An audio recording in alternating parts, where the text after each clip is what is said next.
Hello and welcome to Policing TV and this edition of Talking Crime with me, Danny Shaw. So it's out. The Strategic Review of Policing by the Independent Police Foundation has finally been published. Almost 200 pages long, 56 recommendations. Well, to get some thoughts about the review, I've been talking to Mike Fuller. Mike was the Chief Constable of Kent Police, the first and only Black Chief Constable across the UK. For a time he led the Inspectorate of the Crown Prosecution Service. Mike was a strategic advisor to the review, and I've been asking him about his role and his thoughts about the findings. I think it's quite a radical report in terms of the proposals. That I think the service will have a shock in terms of some of the potential recommendations, but also this has been needed. At the end of the day, the police service can't continue as it is. At the end of the day, the problems the police service are facing are just so complex and so difficult. The current structure, there are lots of issues which require the police service to change, to respond to the problems it's dealing with effectively. And this is a sort of blueprint in a way, certainly a starting point for discussion. I suppose one of the most radical proposals is this idea of a licence to practice for police officers that would be renewable every 5 years, but in a sense they would have to show that they're still competent, that they still adhere to ethical standards, that they're still developing professionally every 5 years. Do you think that's something that the police force would welcome? The constables, sergeants, inspectors that who served under you, do you think they would welcome something like that every 5 years, having to prove their worth? Well, I think the majority of officers would easily be able to meet any requirements of a licence to practice. They're generally very hard-working and honest. But you do have those officers who, whilst they wouldn't breach any disciplinary regulations, are certainly not regarded, both by the public or other police officers, as highly competent. And it's wrong that they can just stay in the job being paid the same as everybody else, but not pulling their weight, not delivering, and not being competent or effective at what they're expected to deliver. And that is wrong, and I've always thought that is wrong. So the idea of having a licence to practice would actually create a greater emphasis on learning and competence of the individuals.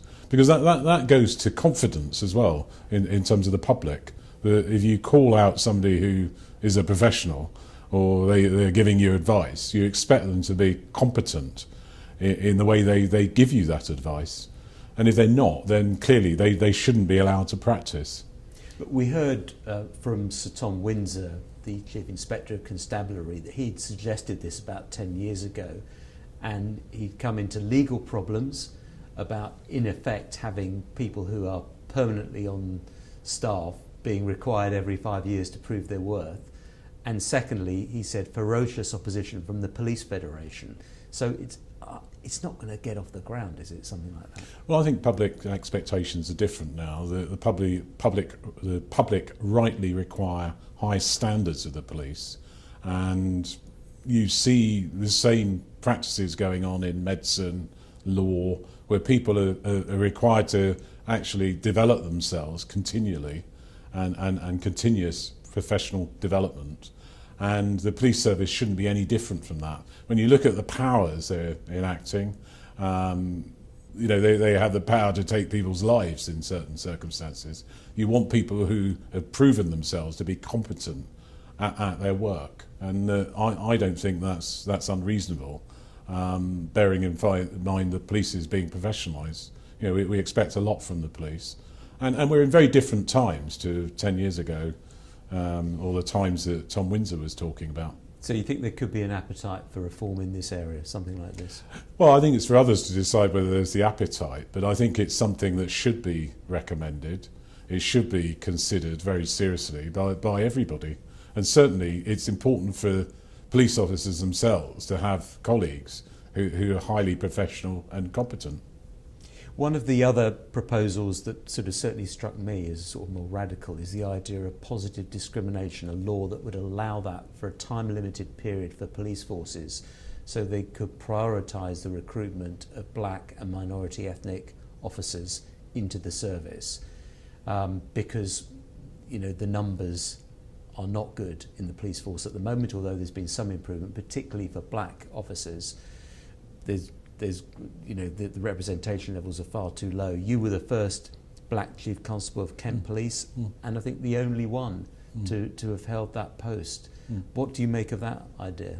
Well, I think a radical solution is needed to actually change the representation of the service. That just relying on goodwill and just saying, well, it will take time, but things will change in time. I mean, the experience has shown that hasn't happened. So without something radical happening, and there needs to be political will to do that, the situation's not going to change.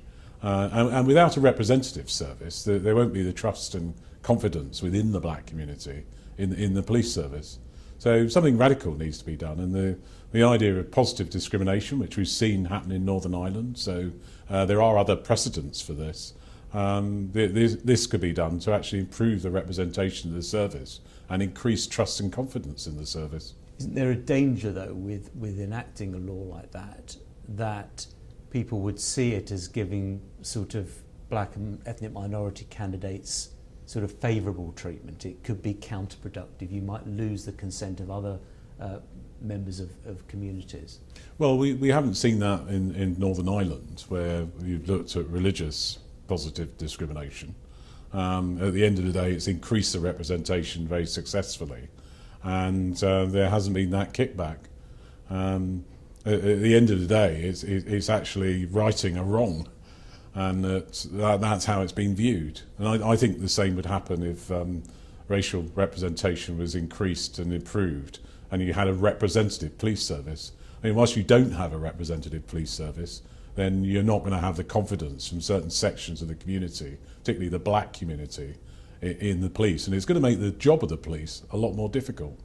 Why do you think it has been so difficult to recruit black officers into the service? I think the number of Asian officers is going up a bit more quickly, but in terms of black African, black Caribbean officers, I think the numbers are very disproportionately low. Why do you think that is? Well, I've discussed this with people and representatives within the black community, and the perception is that black people are over-policed and under-protected. That's what they feel. They're over-policed in terms of stop and search, and the disproportionality statistics around stop and search. And we're not talking just stop and search. We're talking stop, search, arrest, prosecution. We're talking about sentences of imprisonment that they receive. The Lamy report showed that there's disproportionality in all those things. And that at the end of the day, there isn't the confidence in the system, the criminal justice system, as a result amongst the black community.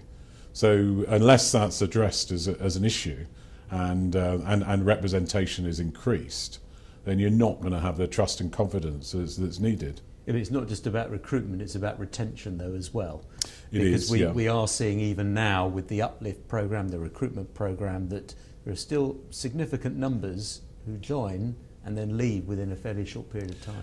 Yes, I mean, retention is something I've always majored on, actually, and at the end of the day, the experience of minority candidates is going to be different. I've written about this myself. I've experienced the difference. It is a very different experience being a black police officer as opposed to not being a black police officer. So at the end of the day, you're going to experience discrimination, certainly on the streets. Your experience is going to be very, very different, and maybe from other colleagues.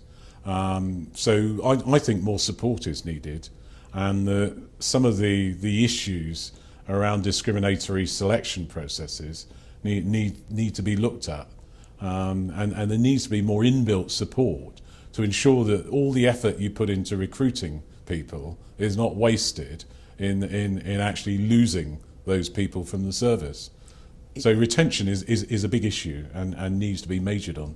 It just feels like we've been having these arguments and these discussions for 5, 10, 20 years. The Macpherson report was having them, but we're still in that situation where there's chronic levels of underrepresentation and high levels of departures among black and minority ethnic officers. Yeah, well, I think at the end of the day it boils down to the will, really, both the will within the police service, but the will outside, the will, political will, as to whether people want to address these problems. It normally takes some crisis every few years before people come and start looking at representation, looking at progression within the police service, and then people start to look and scrutinise sort of what's gone wrong.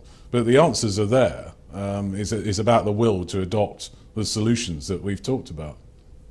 One of the other issues that the report looked at is, of course, stop and search, and it recommends a real scaling back of Section 60 stops, which is where you don't need reasonable suspicion in order to stop and search people, and it calls for sort of tighter scrutiny over sort of standard stops and searches. There's a difficult balance here, isn't there? Because there is a real sense amongst communities that they really support stops and searches, particularly in to tackle violent crime.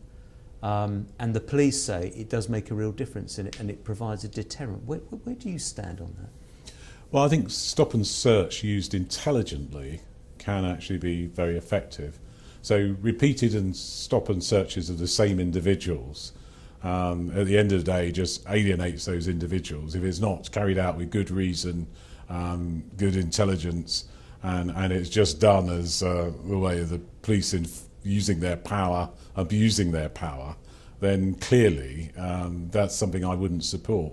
But I can speak as somebody who served for 34 years in the police, and 26 years of those were in London, where we've used those powers effectively, targeted, focused stop and search of people who are carrying knives or guns, where we've had very, very good intelligence that those individuals are carrying knives and guns. And the operation in particular, I could give an example, is Operation Trident, where we use stop and search, but sparingly, for those people who we knew were carrying very dangerous weapons on the streets and carrying knives, and it was very effective. But the point is, the operation was carried out with the support of the black community, and with a very strong collaboration with the black community, as us explaining what we were doing and why we were doing it. So I don't remember any big complaints about the use of stop and search at that time, and we certainly weren't doing it needlessly and repeated stop and search in the way that the social laws were used and abused in the past. It was being done for very specific reasons, which the community were involved in, and there was very good communication. That needs to happen now. Do you think it's gone away from that to a more sort of something that police will resort to more readily just because that's what they do? Well, it waxes and wanes in terms of whether stop and search is used in large numbers or not. And it's often seen as an indicator of police performance. And it's become politicised as well, stop and search, in a way that it shouldn't be, because it's a very important power. At the end of the day, when you see the knives that some young men are carrying on the streets, big Bowie knives, that big hunting type knives, they're very zombie type knives, very vicious weapons. At the end of the day, you don't want young men carrying those knives out on the streets, even if they're only for their own protection, which they'll say.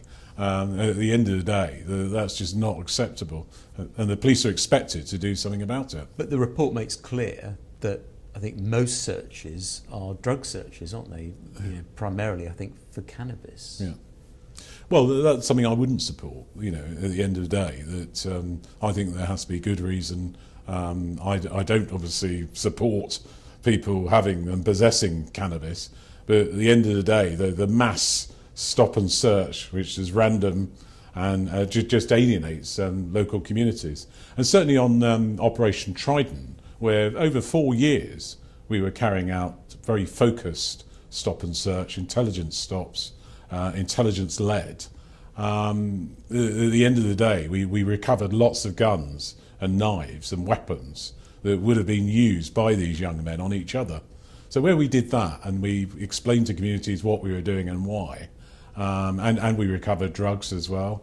So we tackled drug dealing, because at the end of the day, where you get rival drug gangs feuding, that in itself is a catalyst for violence, and certainly has been in a lot of areas. And interestingly, we've seen a lot of the drug dealing problems move out of London and urban areas into the provinces, where often the drug dealers feel that they get less police attention. So whilst it hasn't stopped it, it's certainly moved the problem, and it has a deterrent effect. So you would support the proposals here, which are a scaling back of Section 60 searches and more scrutiny over standard searches? Well, I think Section 60 stops and searches. So these are stop and searches without reasonable reasonable cause having to be given by the local police superintendent. That officers have powers to stop and search people. But often that's used where there's been a stabbing or some instance of very serious violent crime, where it's used effectively as emergency power to try and prevent further attacks by young men on each other. You would have authorised some of them. I would have sure, done. Yes, I did. In your time, and how much scrutiny did you give?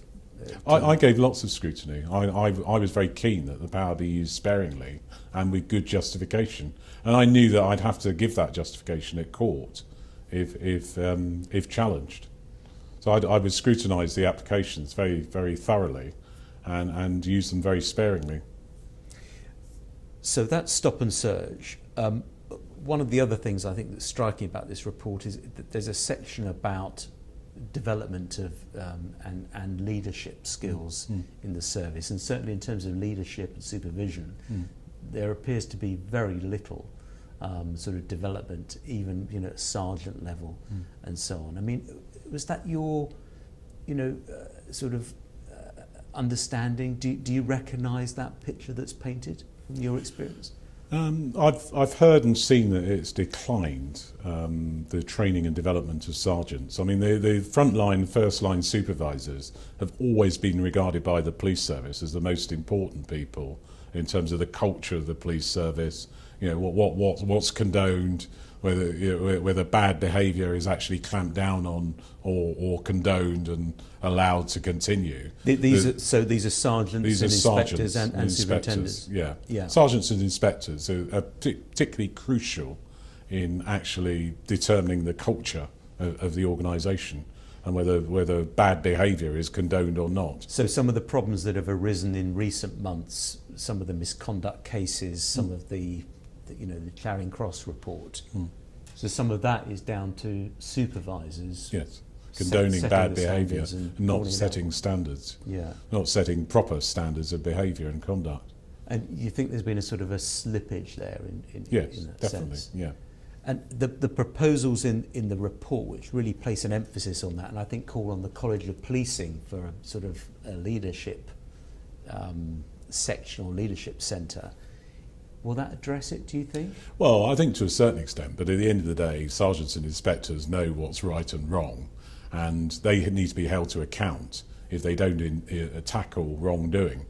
And at the end of the day, as a sergeant myself, I was told that if there's bad behaviour on my shift and I'm condoning it, then I'm as guilty and culpable as the officers who are behaving badly.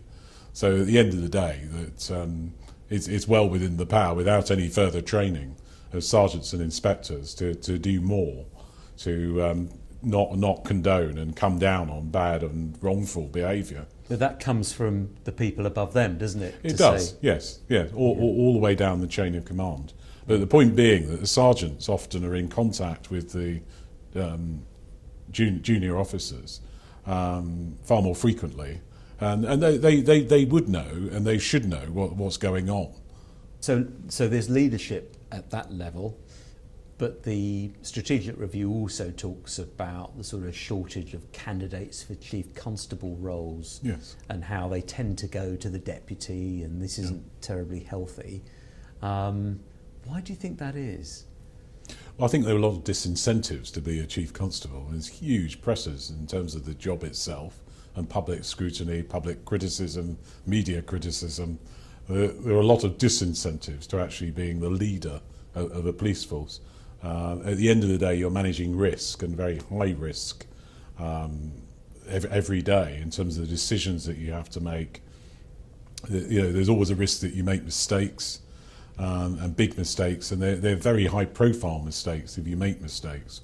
So there are a lot of disincentives to actually be the chief, and often people having to relocate, where they're settled with families in one location and parts of the country. The expectation is they then move to take on their new role as a chief constable somewhere else. You can imagine that some people, where they're settled or their families are settled, are reluctant to do that. Hasn't that always been the case, or have the pressures got sort of more intense and the scrutiny got more intense? Is that part of the problem? As I think there's some research in the report that suggests that chief constables are lasting less long in post. It's just a few years, whereas some time ago it will be quite a lot longer than that. Yeah, I think the pressures are far more intense now in terms of accountability, in terms of scrutiny, and we're talking about public scrutiny, media scrutiny. The pressures on the individual chief constables are greater than they ever were. So I'm not surprised that people don't want to stay too long in the job. But what can we do about that? I mean, the report suggests there should be this sort of leadership centre and helping people develop as leaders, but that's not really going to help, is it? No, at the end of the day, you need more support for individuals, really.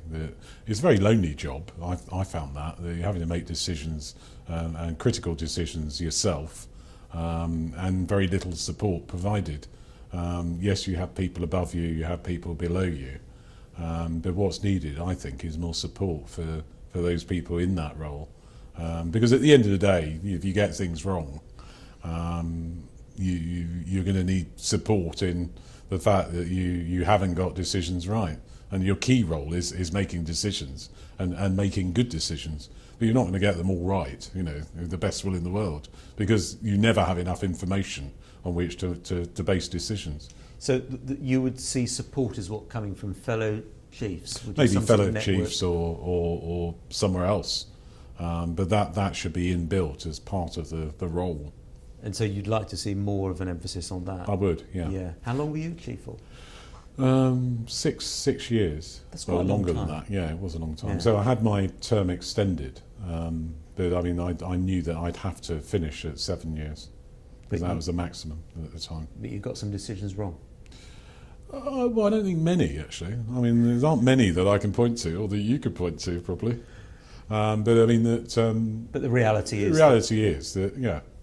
And some of those decisions are about, whether you should allow people to stay or go within the force. So, getting those decisions right is crucial. Mm-hmm. A lot of the decisions are around your own staff, inward-facing type decisions, as well as external decisions, or operational decisions. Well, I want to turn on to staffing issues and misconduct, because one of the contentious debates of recent weeks has been the fact that officers who have been found guilty of misconduct, and in some cases quite egregious misconduct, have been allowed to keep their jobs rather than being dismissed. Yeah. And there is a call in the report for the government to reconsider the practice of having independent lawyers chairing misconduct panels. Where do you stand on that? Well, the experience shows, and the report highlights the fact that with the external legally qualified chair of a disciplinary panel, that often they're overturning decisions that have been made by chief constables, and they're often softer. So a chief constable has made the decision to expel somebody from their force, and that decision is frequently overturned by the chairs of the independent panels. Well, that can't be right. That if you made a decision, often with an officer who's been guilty and found guilty of misconduct, that having expelled them, then that decision is overturned by somebody external who doesn't know them and doesn't know them as well as you do. So that can't be right, and I think it's perverse, really. Why do you think it is that independent people are apparently softer than the Chief Constable? I mean, well, you would probably think it would be the other way around. Well, I think when you know somebody, you know about their indiscretion, you know the detail of it, you're going to have a very different view to somebody who's more dispassionate, more detached, actually making essentially a legal decision on the process rather than. And of course, they haven't got the responsibility of having to work with that individual again. And it's very different when you've got somebody to manage the risks the Chief Constable has in actually accepting somebody back into their police force who they've already expelled. And the Chief Constable has got to manage the risk of that individual actually breaching the disciplinary regulations again, which as a lay chair of a panel legally qualified, you haven't got the same risk to manage.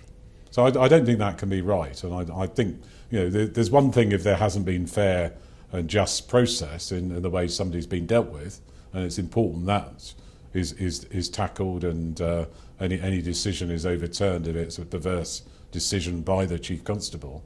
But, as I say, if it's carried out by somebody who doesn't then have to manage the risk of having that individual back into their police force, then that can't be right.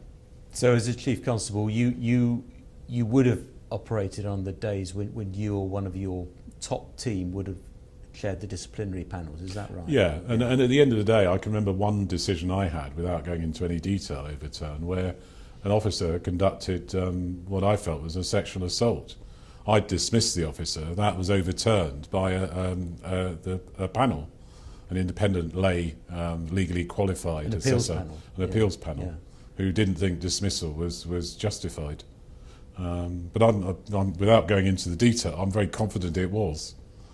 Because of the trust that you place in police officers and the high standards of behaviour and conduct you expect, and more important, the public expect.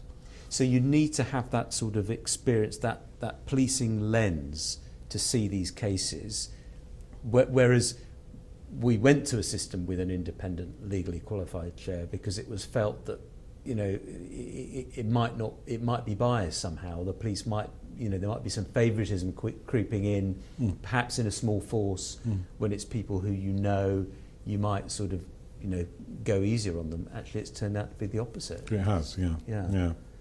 So I think, maybe other protections are needed in terms of scrutinising the dismissals of officers. And certainly the current system doesn't work effectively. So it needs reviewing and revising. Just finally turning on to the sort of central proposal that the Strategic Review came up with, which is a crime prevention agency. It suggests really that the police should focus more on preventing crime rather than just investigating it and tackling it after it happens. Do you think crime prevention might send up the sort of wrong message to people? It sort of sounds like, securing your locks, that kind of thing. Yeah, I can understand that. The terminology actually has this picture of somebody around with locks, bolts and bars and recommending that. Whereas in actual fact, what's being advocated is a preventative approach to tackling crime issues and problems. At the end of the day, I can remember with car crime, the biggest impact on reducing car crime was not the police. It was car manufacturers actually incorporating locks, having radios that weren't removable from the cars, actually having stronger British standard type locks and ignition locks in their cars. They did far more than the police could ever do in terms of catching offenders. The banks, it was a long time before a chip and pin system was brought in England and Wales, in a way that we knew that in France and other parts of Europe that the chip and pin systems were very effective at reducing fraud. So there was a long time delay. But the point being that a lot of business in particular can do a lot to prevent the crime that the police would otherwise be having to deal with. So it's about a preventative approach and a crime preventative approach, and having a national agency that would actually oversee that approach and ensure that prevention is seen as primary. And I think the example given and the example I've used is the aircraft industry, where the plane crashes. There's a very big investigation afterwards by the Air Accidents Investigation Board that the investigation may find fault with individuals, but more important, in terms of the flaws, if there's design flaws, they're addressed in terms of the design of future aircraft, or remedies are put in place to prevent that accident happening again. Now, the same principles and approach is being seen in terms of crime, where you can review crimes, and I've done this, actually reviewed crimes. Well, how was the criminal able to carry out this crime? What can be done, what can be put in place to prevent that crime happening in the first place? And we can do that with a lot of online harms. The front line, the new front line is for the new front line for policing is definitely online, and there's a lot internet service providers can actually do to prevent crime happening on the internet without any involvement of the police.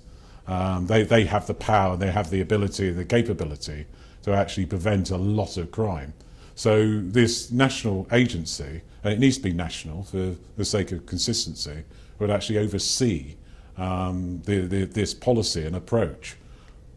Why have we come to this point where we need a national agency for it? Surely it should be embedded in the sort of police culture. The prevention of crime, I think, wasn't that Peel who said that that's what the police officer's role was? Yeah, I think there's a limit to what the police can do.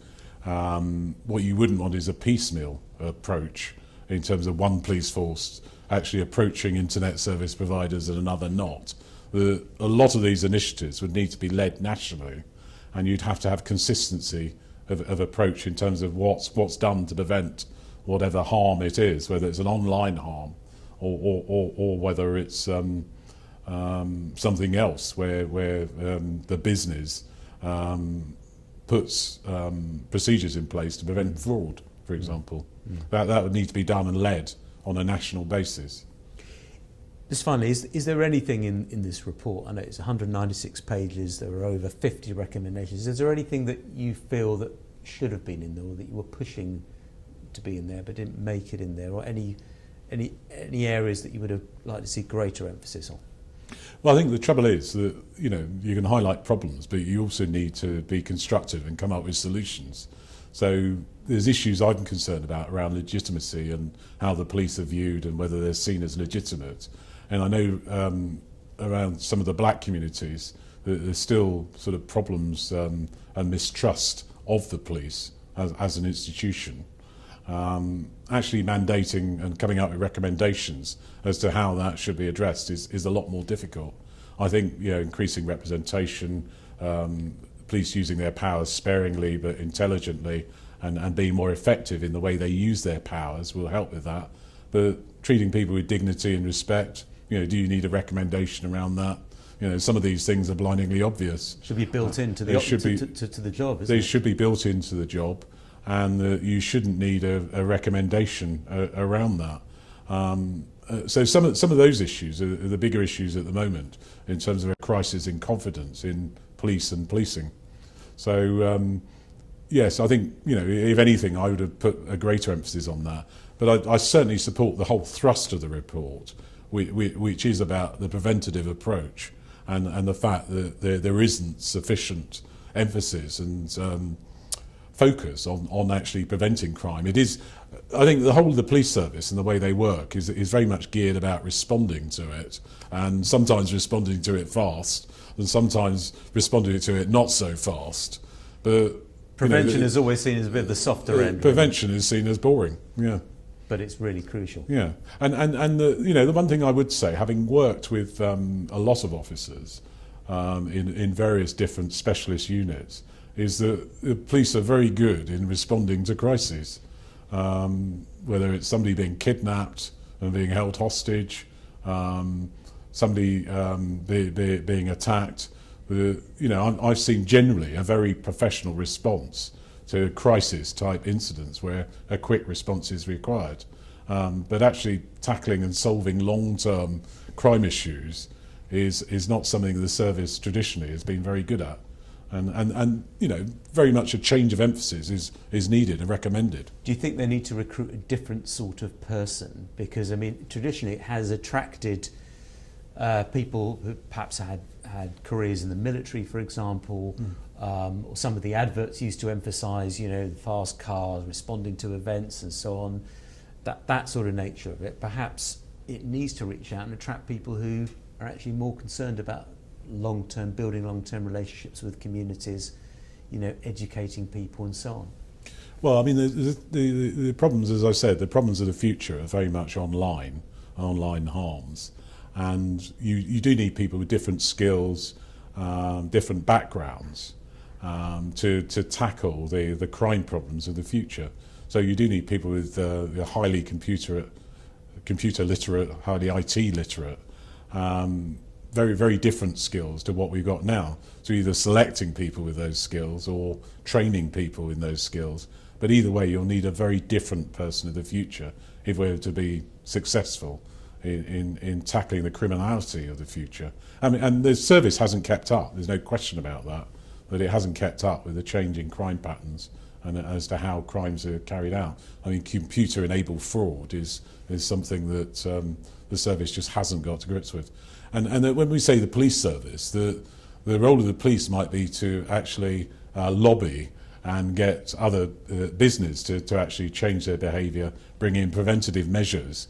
It's not necessarily the police service going and capturing people who are hundreds of miles away, who carried out a computer-enabled fraud, or it might be actually preventing them being able to do that at all.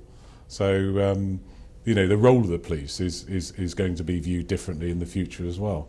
It might be actually compelling others to take, to actually enact preventative measures. Well, this report certainly provides a potential blueprint for change. Mike Fuller, thank you very much for coming on and discussing it with us on Policing TV.